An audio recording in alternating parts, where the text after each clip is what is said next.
us now, we're going to talk more about this. Retired Rear Admiral Mark Montgomery, Senior Fellow at the Foundation of Defense for Democracies.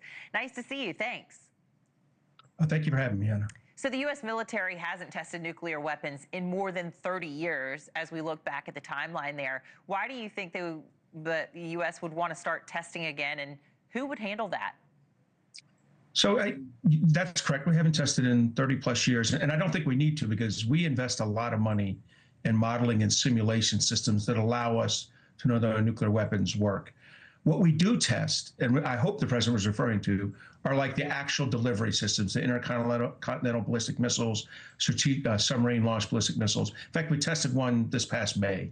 And I think he was probably talking about continuing those tests because it is unnecessary. The only country to test in the last decade is North Korea. They don't have the modeling and simulation systems we have, so it's likely they test. So I think he was talking about testing our launch systems, and that's totally appropriate and one that we should continue to do. And that is done by the Department of Defense, not the Department of Energy. You wonder why he didn't say that, if that's what he means. Nevada Democrats are slamming this announcement from President Trump, warning that from 1951 to 1992, the Nevada National Security Site was a primary location for explosive testing of nuclear weapons, and the impacts are still being felt today. Earlier, NewsNation's Laura Ingalls spoke to Democratic Congresswoman Dina Titus. Listen. You know, we've been testing here since they put bombs in our backyard back 50 or so years ago. But to start it again would not only put us back in the crosshairs of radiation exposure, but it would start off an arms race internationally. It would be a terrible thing to do. So if you can take that into two chunks there, the potential for the arms race, but also the potential, health risks. Yeah, so again, if we did start testing, the one thing I'd be confident of is that, and this would be Department of Energy and Department of Defense, is that we would do it in a safe and environmentally and health-wise secure way.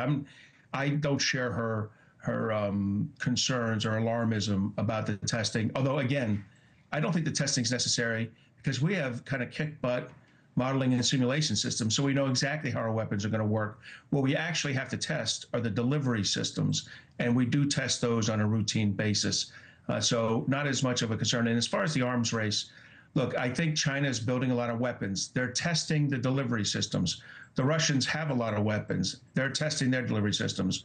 Both nations test slightly more frequently than we do, but that's because, again, we have very good systems for initial operation and testing in the development stage. So we have to do less of the actual weapons firing. So again, I think we're in a good position. The president wants to test a few more delivery systems. He's president, and he gets to do that. All right, Rear Admiral Mark Montgomery, thank you so much for weighing in today. Have a lovely Saturday. Thanks.